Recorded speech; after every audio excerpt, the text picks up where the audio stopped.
Welcome to the Consummate Athlete Podcast, where we explore what it means to be a well-rounded, happy, goal-crushing athlete. Every week, myself, sports journalist Molly Herford, and cycling coach and kinesiologist Peter Glassford interview experts and chat through all of your training questions. We're excited to have you along for the ride. Hello. Welcome back to the Consummate Athlete Podcast. Peter, how's it going? It's going well. It's been a whirlwind couple weeks here. I've been to not both ends of the continent, but pretty good. I don't know if this is a PB on distance apart on back-to-back weekends, but it was pretty close. I don't think it's your PB, but okay. I think you're right. It could be pretty close. So you were in the Northwest Territories, so that's right, the north of Canada. Of Canada. I mean, it goes further north. You have to be careful. People always say there's a lot more up there. It's true, but to be honest, I didn't realize how far away you were going until I looked at where you were on Find My Friends, and I was like, whew. Yeah, cool. So I was up in Yellowknife and leading some coaching courses for Cycling Canada and NCCP. So things are getting going there, and it's sort of neat to see something that's sort of just getting off the ground and sort of both the struggles and also the excitement. So fantastic people, fantastic trip. The weather was also warm enough that I was okay, which was a concern. We were on the border there of winter coming. And then this past weekend, you and I then subsequently drove down to Lake Placid, New York for the Mountain Bike World Cup. Practically on the way, really. Yeah, well, I mean, I flew, so the Hereford Glassford School of Road Trips allows for little, offshoots of trips that are up to 15 hours of extra driving. Yeah, so we combined that with time with your parents, sort of drove and met us about part way, and then we also were watching. We had Noah Ramsey was racing, and Dylan Kerr were racing in the U23 and the elite men's race, and then we also got to see a bunch of athletes that we've coached at a few different camps and things along the years do very well. I was going to say, let's just say it. We had 2 athletes that we've coached at previous camps. Not that we had like a huge hand in any of this. Obviously, lots of parents and coaches and people contributing to this, but just really cool to see a bunch of these athletes doing well and turning into young adults here on the world stage. You didn't let me finish the sentence. They both won their races. Yeah, so Isabella Holmgren won another World Cup. She's won a few now, not to take away from this one, but she's won a few. And then is also the world champion for U23 women in mountain bike cross country. I'm probably missing a few world championships because she has a few. Definitely some cyclocross in there too. I think what I really love about Bella is just that I have pictures. Like, she was at the book launch party for Shred Girls, Lindsay's Joyride, that we had at Joyride 150, back in 2018 when she was, 12 or 13 years old. We've seen her. And her sister Ava, also there, who was 4th at the U23 Road Worlds, which also happened this past weekend in Switzerland. Yeah. So getting to watch some of these Shred Girls in real life who've been, kind of part of our lives for this long, see them. Very cool.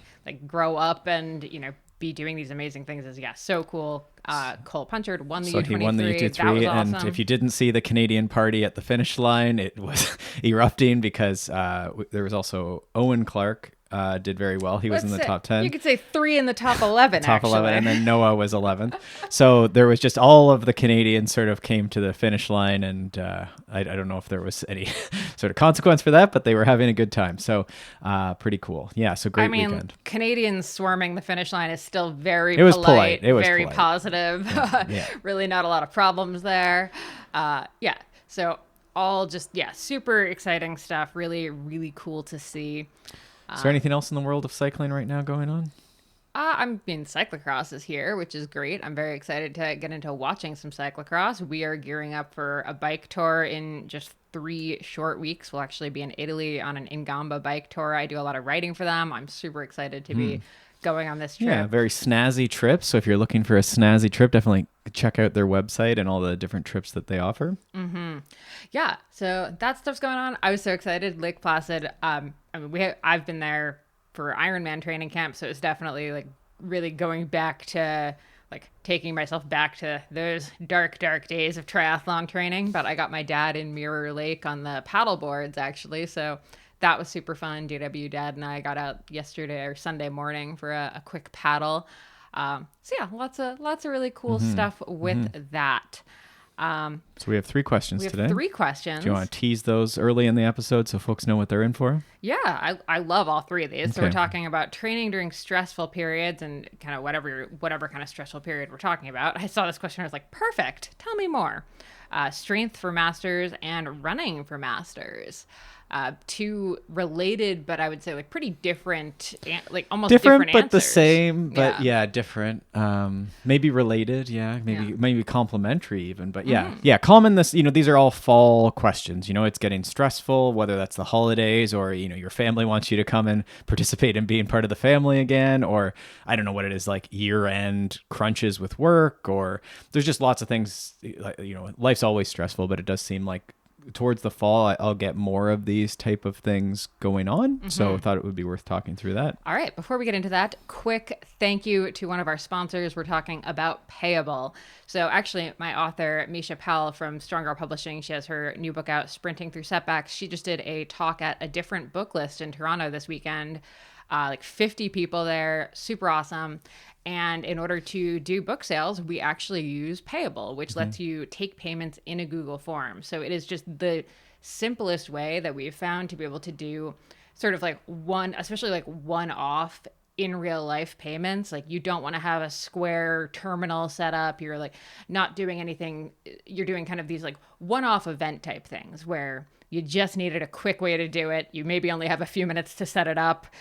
You've got to get through this quick. And Payable actually has been such a convenient solution for that, as well as for doing online orders and subscriptions and pretty much everything else you can think of. That's right. So you just really use your Google accounts or your Google form. You set up a form. You've probably done this for lots of different things in your life.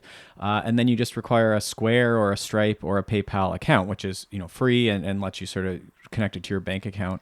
And it doesn't have to be, for the record, like that sounds really businessy, but you can use just your personal PayPal. It's not like you need to have all of these like business accounts or anything. And that's why, I think a lot of like teachers are using it. We know athletes are using it to like collect sponsorship money. And then our friend John Barnes is running a cyclocross series in near Uxbridge, Ontario. So just east of the GTA. If you're looking for a weekly cyclocross series, it's very fun.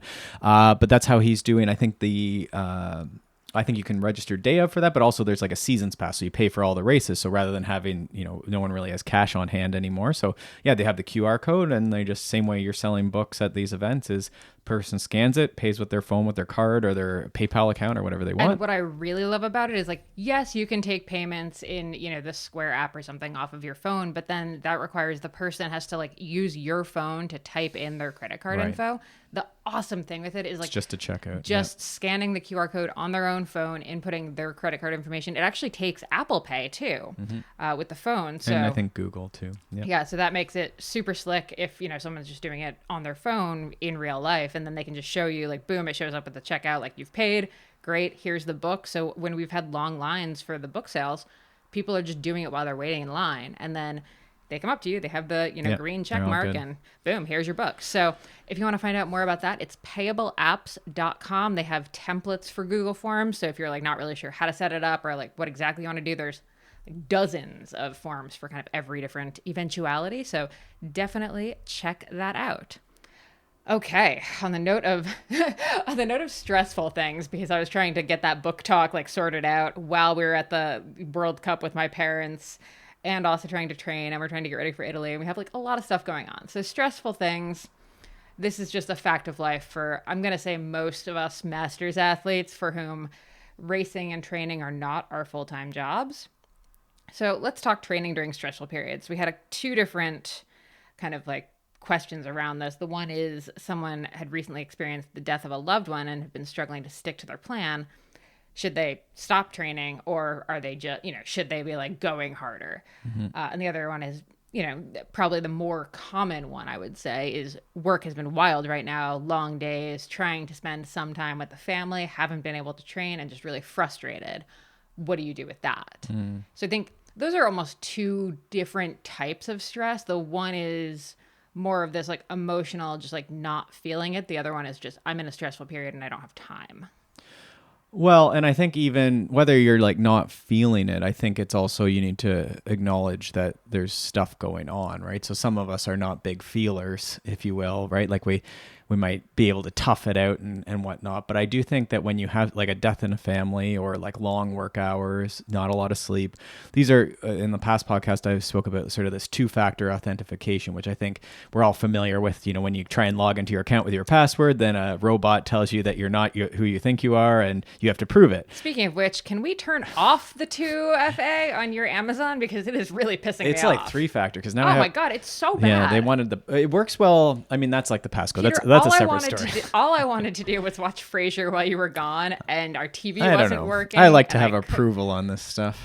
You didn't though. I'd already done it. It was just I couldn't get it on my iPad. It was very frustrating. So it's like if there's just one thing going on, you know, you have a little tickle in your throat or you didn't sleep that well last night, and then you have your workout for the day. I would go, and we've talked about this, right? You start the workout, probably it will go okay. But once you start adding more and more things on top of the heap, we probably want to be careful doing certainly doing intensity.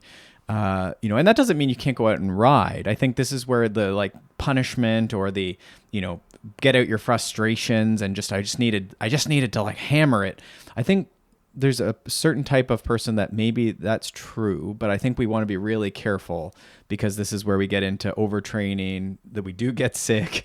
You know, you're spinning the top maybe a bit more than it needs to. You know, you could see increased sleep disruption as well, you know, just because you're so amped up because you have these stressors that are going on. So this would be a great place for, you know, an honest zone 2, which we might just call endurance or low intensity, where, yeah, it's not maybe like punching the wall, but it is sort of this like more therapeutic tone building thing, right? Anyone with a Whoop or like a wristband like this that they pretend that they listen to, this would be the indicator, right? Like if you have a low HRV or low readiness, it doesn't mean don't exercise. It means you need to do things that are going to potentially increase HRV, increase the readiness.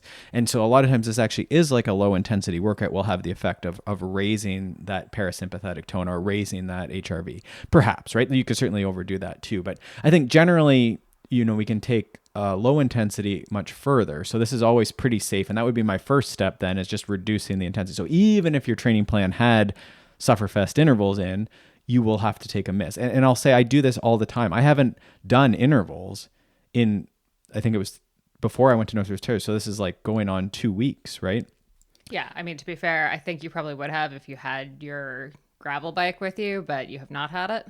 But when though, right? Like, so I haven't slept. Enough. There was a time zone change. Like I was cramming to get this course because it was sort of a last minute thing. So it was just like sort of stressful, not in a bad way. Like stress, remember, can be positive, but like sometimes it's like you are doing a lot, right? Like you're like working extra. Again, time zone change. It isn't bad. It's just like it is a thing. So then I always have trouble coming back. So like I've been not able to get to sleep till, 11:30 or 12. So I'm missing like those first 2 key hours of sleep.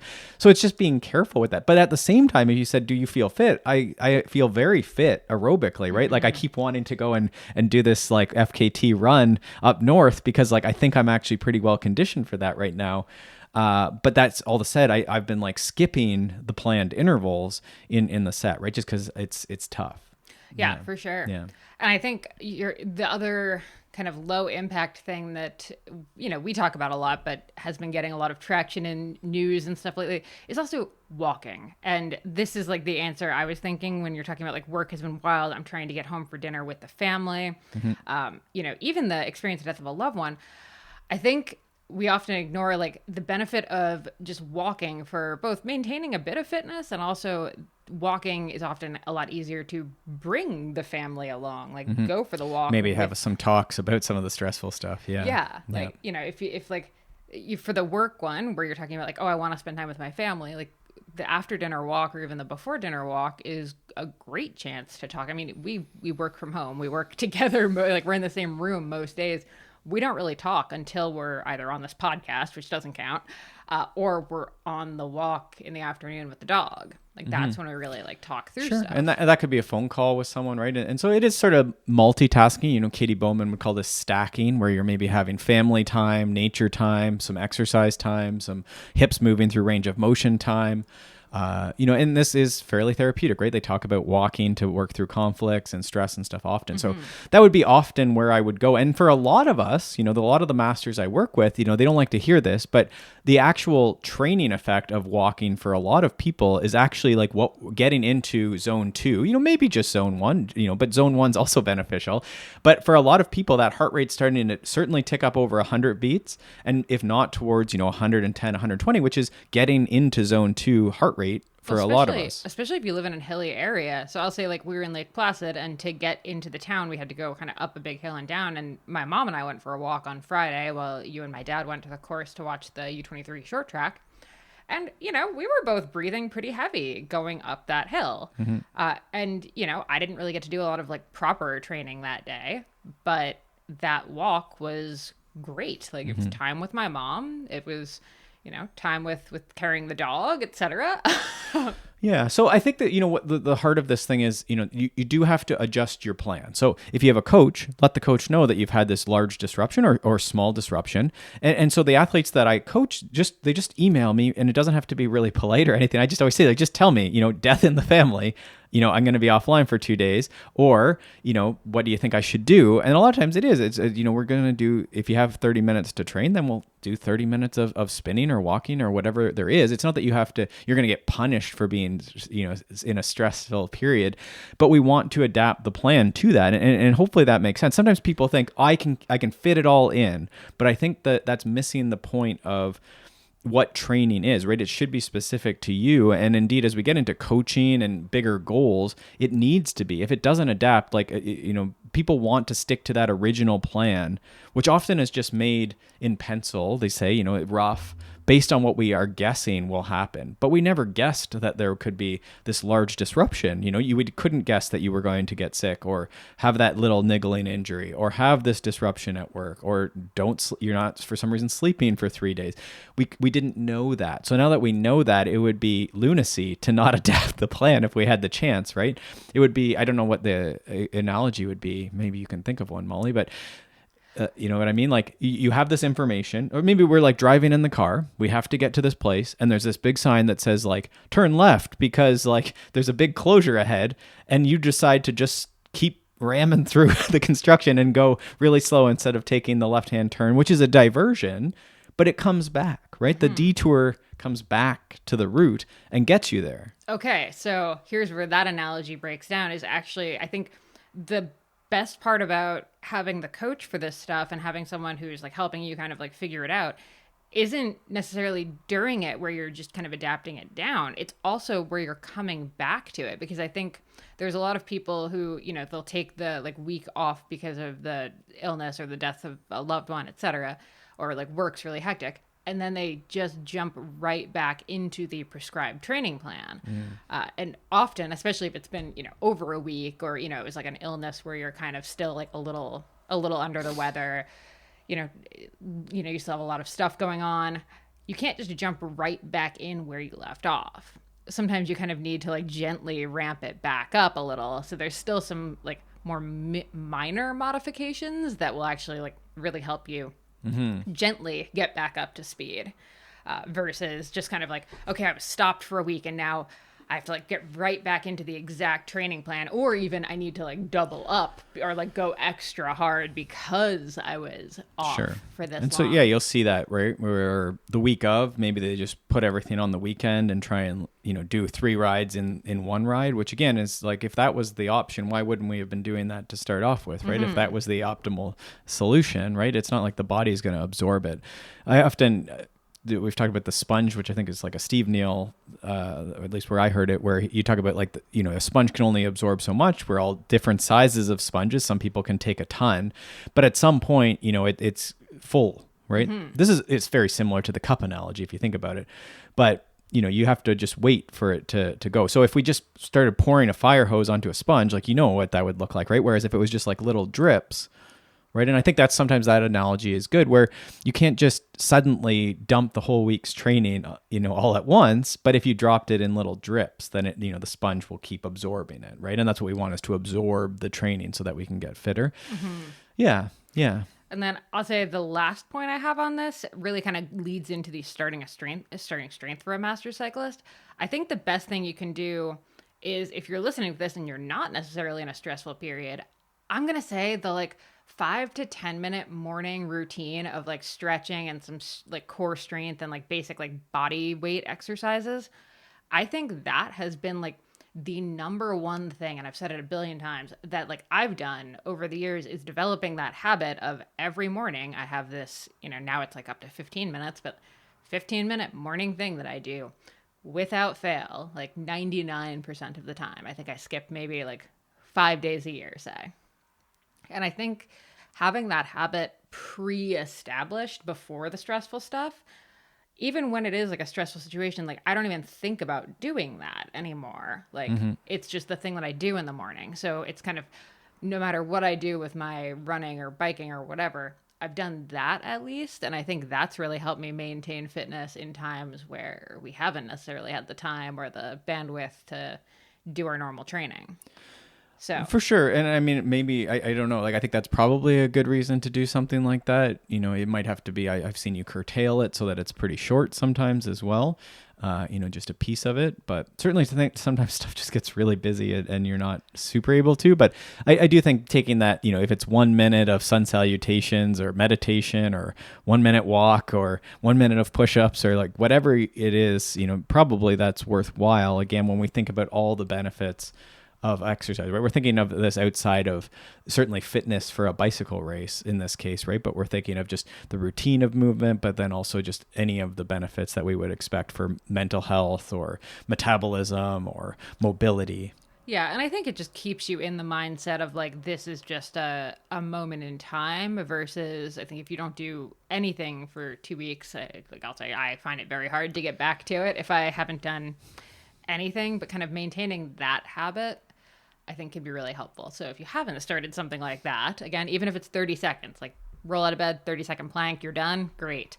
Just having that, I think, is just really helpful. So I think big concepts here are, using maybe that analogy of the traffic jam, there is like not a diversion. What is that called? Detour. And are you going to ignore the obvious sign? Someone is giving you a tip. You have these two factors. You didn't sleep. There's an obvious stressful thing in your life. Do you take this detour, remembering that a detour brings you back, right? But would you persist, just keep banging into the sign in the middle of the road and the guy saying, you can't go this way, you can't go this way, and I think that's what a lot of us will do out of stubbornness, is try and stay on plan when the plan should evolve. It should be, they say, written in pencil. And especially if you have a coach, this is where you don't even really need to think about it. Just give them, the window. That's what a few of my clients call this, like their window to train, like what do you have available? And then the context, right? And this is sometimes with coaching, it takes a lot for people to get to this amount of vulnerability in the relationship, to get to the point where you can just lay it out there, right? Like very bluntly with your coach, hopefully, what's going on, whether that's a relationship thing or it's, again, something with the family or the work or whatever, right? You can just let them know, hopefully, and then let them sort it out, right? And trust in that, like that they're making adjustments for you. Love it. Okay, so let's kind of move that into starting strength as a master cyclist, and I'm gonna come back to my morning routine. I do think that's actually one of the best ways to get started with strength is like some body weight stuff. I think in the morning, having it as like a daily routine.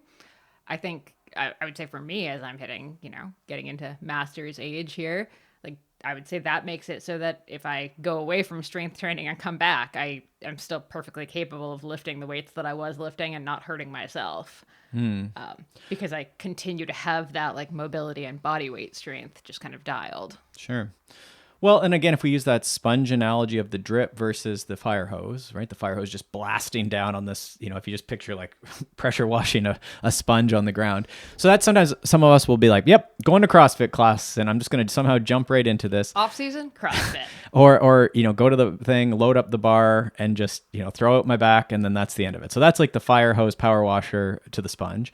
The drip would be what Molly's describing. It doesn't take much. If you can't do a push-up, and you're sore off of 10 body weight squats, only your body weight, so no weight added squats, what we call air squat, if that is crushing, that's not surprising if you've never done strength and you only sit on a bicycle.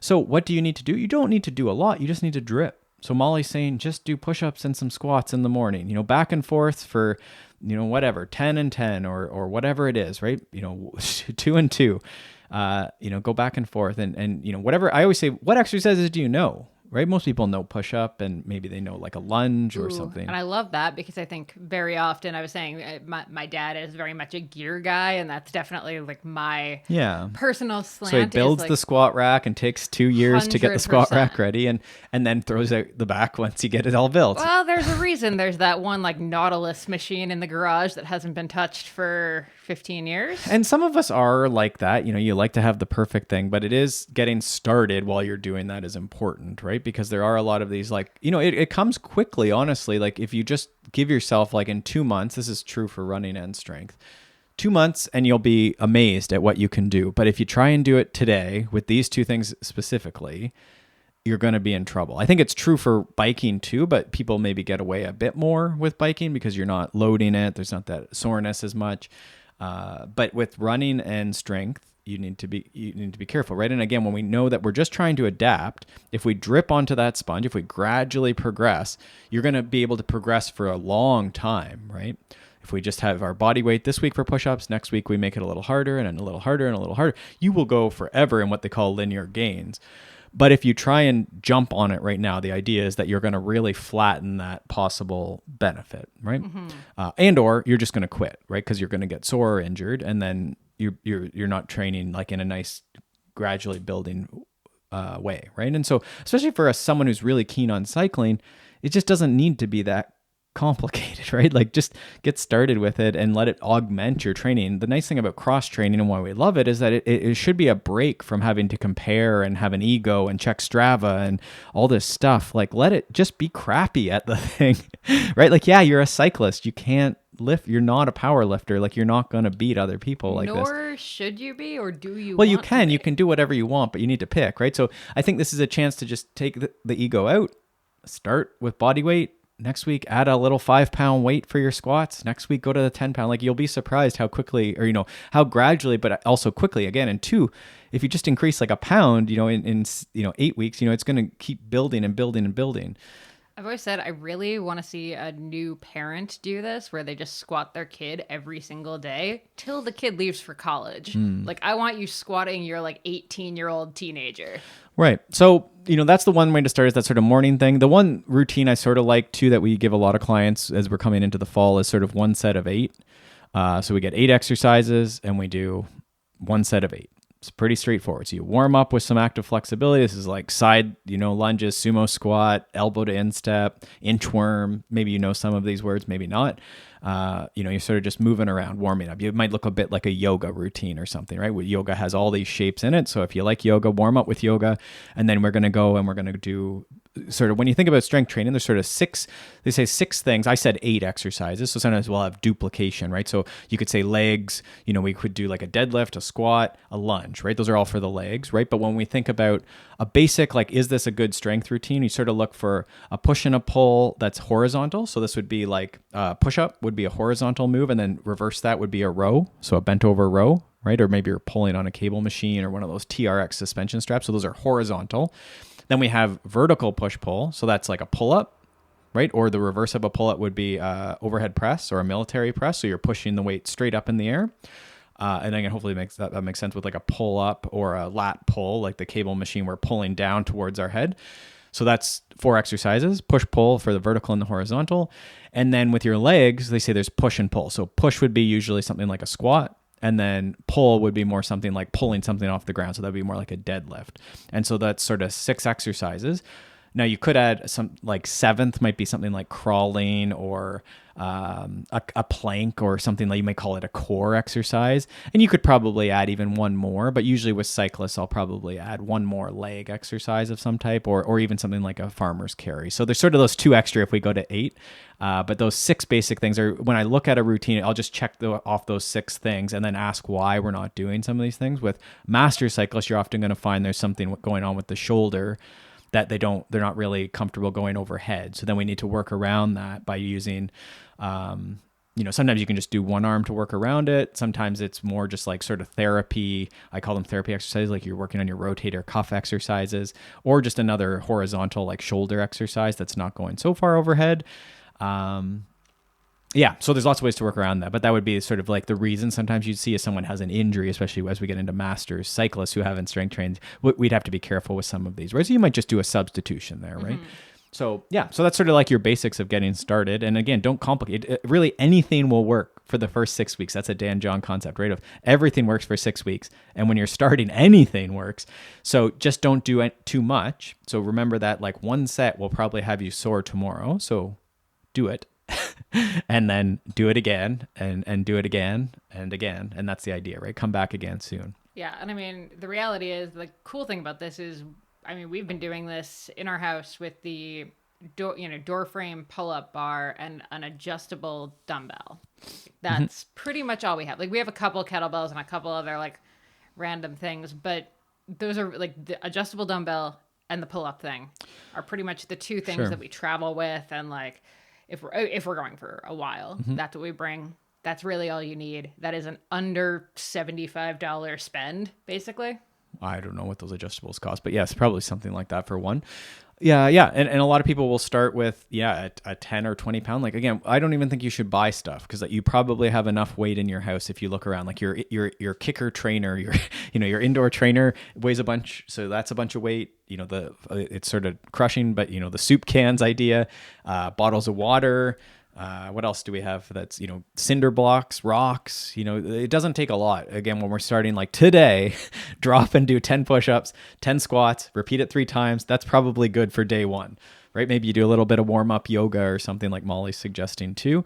But really, like, I think for most people I would love to see just what are 3 exercises, set a timer for 10 minutes and just like rotate through those. There's lots of ways to modify. Like people will often say like, I can't do 10 push-ups. Okay, well, like raise your hands up. This is something you see very advanced people do. And a lot of times we don't like modifying things like that, especially body weight. And it's like, well, you're not putting all the weight on the bar when you do a squat. So in the same way with your little tiny cyclist arms, like put your hands up on the seat of a chair and just do the 10 reps.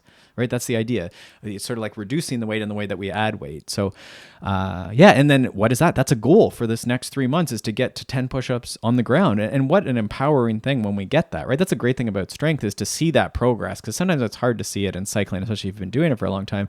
But I promise you, if you just start with your hands up on even the back of a couch, so quite high or on a wall, wherever you are, do 10 and then just slowly try and find things around your house to lower yourself, each week for the next 8 weeks. And then it's, wow, you're slamming out 10 push-ups. What an empowering, just thing to see change in yourself in 8 weeks in your home, right? You could do this at the hockey arena on the, they always have these metal bars at the hockey arena or the benches. Just walk to the far end and bust out 10 push-ups when no one's looking. I don't know why you're in a hockey arena. I'm assuming you are. If you're in Canada, you probably are. Yeah, so that's strength. I think that's, we want to come back again soon. It's not your main sport, but we know it's beneficial. So, play with it, but start easy and conveniently. Perfect. Okay, so the next question, again, similar but different, starting running for a master cyclist.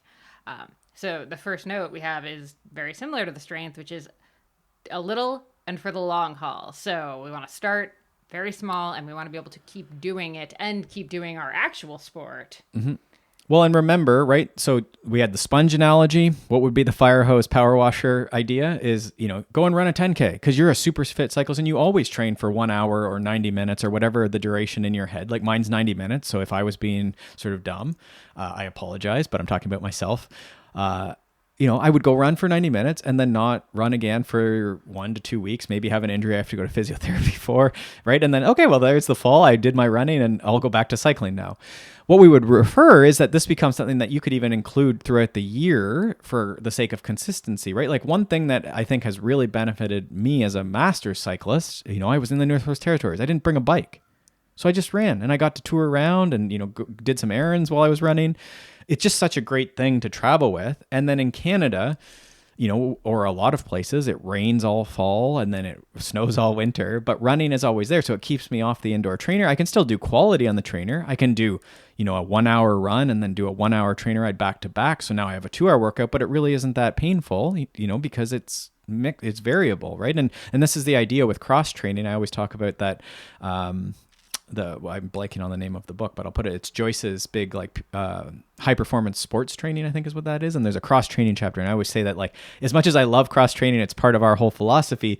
They sort of had this line that I always say is like a head slapper, where it's like you cross train so you can elevate the volume in the, the off season or the base building. Like that is how it goes up. It's not that you necessarily ride your main sport more. It's in that general preparation or base period, you cross train and it augments the cycling volume, right? The cycling volume might come up too, or your main sport volume, but you augment it with all these other things because mentally and physically, you don't wear out, sort of quote unquote, wear out the cycling muscles because you do a little bit of running or rowing or swimming or whatever the other stuff is. And then you're increasing, the load on the cardiovascular system. Yeah. Well, and I mean, the reverse is true too. I've been obviously I wasn't running for a while, so I was able to start biking sooner rather than later. And now I'm back to a little bit of running. Without having to learn how to bike or. Exactly. Yeah. No, it was just. It was actually effective training, and you started in gradually. Yeah. Yeah. And now it's actually been great because I am back to a bit of running, but I'm still not at my old volume.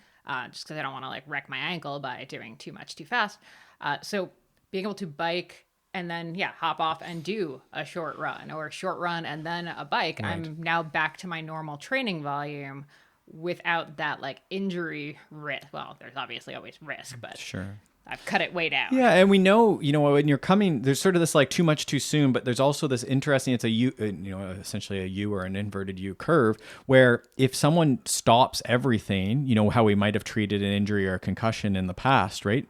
Where it's just lock them up because Molly's ankle's hurt and just don't train anything else. The problem is Greg Lehman talks about this environment of the organism, right? Where you want to keep that environment as healthy as you can, but if we just put you in a dark room and don't let you see the sun and don't exercise, we know that environment, your cardiovascular fitness, let alone mental well-being and just your self-efficacy, I can do things, which are all so tied to injury recovery, those would erode quickly, right? And then the problem is your injury risk goes up when you start detraining. So we have sort of this thing where if you train too much, you might get injured, but if you train too little, you're also not going to be conditioned to do things. And then your injury risk goes up again, right? Let alone the healing of the injury. So we think running's a good idea, but we want to be really careful. And again, that sponge analogy is important, not doing too much too soon. And it's way less than you think. What I'll usually tell folks is remember every kilometer, apologies to Americans, it's about 1,000 steps. It's probably less than that, but depending on how you run and let's say, but every mile, let's just be safe here, is 1,000. It doesn't really matter because if I asked you to jump up and down 1,000 times right now, right? What would you expect you would feel like tomorrow? Right. It might be your quads, probably your feet and your ankles for most adults, right? Even if you had bouncy shoes, I imagine you're going to feel 1,000. Now, imagine you did that 90-minute run. And you're a pretty fit cyclist, so you slam out, 4-minute Ks. Now I'm back myself into a bunch of math I have to do, but this is a long run, right? This is a long run. This could be a 20K. This could be a half marathon. It's about a half marathon. And you're like, no one does that. I promise you, people do this for sure. Frequently. They roll. They're very fit and they roll. They're motivated. Oh yeah, I'm gonna run so much this fall. I saw what these marathon people do. I'm just going to roll this 90-minute half marathon, right? And you're like, no one does that. No, people do it, right? So 20,000 steps. Okay, so you can see why this probably would be a lot to a cyclist's body. The frame is not ready for it. So what you need to do is take the fall, be patient, and you might still do your bike ride, but what you might do is when you come back from your ride, you could just do a quick, run walk. I really like sort of 30-30s. Cyclists seem to really like more interval-based stuff. So 30-second run, 30-second walk. For 10 minutes, come back to the house. Probably you'll still do, 1.5 to 2 Ks, a mile to 2K, something like that. And then, okay, how do I feel the next day? Maybe give it even a day's rest. And then maybe something like that again. And then you can progress however you want. Increase the run time, decrease the recovery time. I like doing 30-30s for 30 minutes like that. I really enjoy it. I just set the little timer on my phone and I run and I walk. And it's actually surprising. You end up running actually a pretty similar distance because you can just run free, right? I'm not putting any intensity limits on you. Whatever you want to do, just run naturally. And what we find is that this really mixes up the stride rate. It gives your body a bit of a second to recover A lot of times we break down when we're not used to it. So in the same way we take recovery for strength training or interval training, we're remembering that this is, again, like jumping or plyometrics, and there is a need to recover there. And so again, you can progress it however you want. The other one that I use a lot with cyclists, because they really like their heart rate, is we'll say run till you hit a certain heart rate, and then you walk until you recover. So something like, a lot of people say 120 and 150 beats or something like that. You would have to customize it a bit, but something like, the bottom of your zone 2 maybe, and then maybe the top of your zone 2. And most cyclists are going to find that they can't stay in zone 2 running. So you just let the heart rate build to the top, and then you recover it down to the bottom. And usually what happens is it actually takes a surprising amount of walking to get the heart rate recovered, which is interesting. But now you feel like you're getting a cardiovascular benefit while also doing that run walk that we think is important to get in just the time in, right? Without it being so intense. Mm-hmm. So those are sort of the ones I start with. And I think it also is maybe like worth noting here, both this and strength. I think like if this is stuff you haven't done before, or it's stuff you've done before and haven't maybe had the most success at it, this is again where coach can really help actually like gradually progress you into it in a way that makes a lot more sense. So if you did say, hey, I've had injuries, I can't run, what would we do? There's a couple different screens. You could go do a physio and just sort of get checked out a little bit to get like a ready to run type, like permission, if you will. One of the things you'll see a lot is like the ability to do a single leg calf raise 30 times on each foot. So a lot of times this is really interesting because you'll find that one side is, this is like a 15, or, you really had to, you're burning and, in tears by the time you get to it. And it's noticeably different, like right, no problem, left.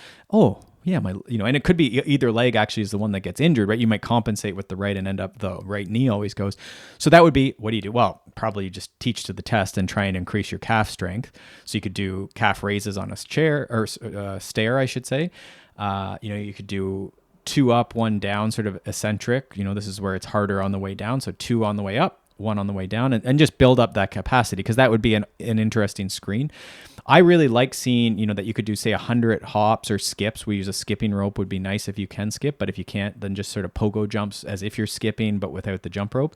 And you do 100 with 2 legs and 100 with the left and 100 with the right, which is a lot. Don't do this right out of the gate. I would start with maybe 30 and just see like if you can. And someone who's, had pretty big running injuries, you'll find that the one-footed hopping is like, you might even get a no, right? Like not even willing to do it, or, pain, elicited. And to me, that would be a like, we need to look into this deeper. Like running's probably, like, by all means go and walk if walking's tolerated, which is a great way to build up time on feet. But then if that screen doesn't go, then there's no sense. Again, 1,000 jumps for a kilometer. So if 30 isn't going over well, or there's apprehension, then I would be very suspect to start that, right? And again, this is, now maybe we look at some strength training physio in the fall, and like, what a gift if like by the end of 2-3 months or by the spring, you actually can do these jumping and skipping and these sort of things. Maybe you learn how to jump rope, which would be like, when we're talking about physical literacy, amazing. As an adult, you learned how to skip. Like, what would this transfer into? And maybe you now do have the opportunity to run, but this is that sort of like ready to run, or what are some of the other concepts? That's a great book too. Mm-hmm. Yeah, but just sort of like screening, right? I think that's a great point you brought up, that like probably for some of us, there's actually like a bit of screening before we embark on this journey, right? Well, and I think some people, as we said, are very prone to naturally overdoing it. And then, flip side, there's also people who are prone to underdoing it, right? Mm-hmm. Like they, want to get into running, but they'll stick to the walking for, longer than they maybe even need to. So again, this is where having a coach, we have phone consults, you have like 3-month plans that you could do, like lots of options. I will say one thing that we do add sometimes too is, okay, running probably isn't the greatest idea for you at this time. But you hiking can be quite vigorous. I hiked, I got in trouble because my run went quite long, and it was like, there was all these down trees, and like, it was so fun. It was uphill. It got very frustrating, and I was in tears at point, but that's my type of fun. And, I'm climbing over trees and doing like parkour sort of jumps over trees, and just very technical, I guess, hiking, you'd call it. I don't know. At times it was more of like a ramble, or I don't know, orienteering perhaps. But so you could certainly walk uphill is what I'm saying, right? And this is going to build calf strength and mobility just by walking uphill. And again, most of us, our heart rate is instantly, to keep it in zone 2 going up a hill is going to be tough. And then I have a few clients that have just fallen in love with rucking, and we even include it a lot of the year, and they walk up the local hill, we'll call it escarpment, and they have to come down, so the heart rate comes down too, but we're adding a bit of load in a backpack or a vest, and for them, that's just a great time out in nature, and they've fallen in love with that. And it's hard like running, but then doesn't trigger some of these like impact things that maybe we get from running. Perfect. Love it. Okay, so if you want to find out more, you can head over to consummateathlete.com. Check out all the show notes, all the fun stuff there. We have a billion articles on strength and running and all of that fun stuff, and certainly plenty on the cup analogy. We'll include some links to those in the show notes. As always, hit us up with questions. We have a contact form over at consummateathlete.com. Find us on Instagram at Consummate Athlete. We are always looking for more questions, especially as we're kind of going into the fall, winter, where everyone's a little bit burrowed in. So definitely hit us with whatever you're thinking about. All right, with that, happy training, and we will see you next week. Thanks so much for tuning in to the Consummate Athlete Podcast. If you want to hear more training, racing, and endurance sport advice, make sure you subscribe to the podcast and leave us a rating and review. You can also subscribe to our newsletter at consummateathlete.com for a weekly dose of inspiration and advice straight to your inbox.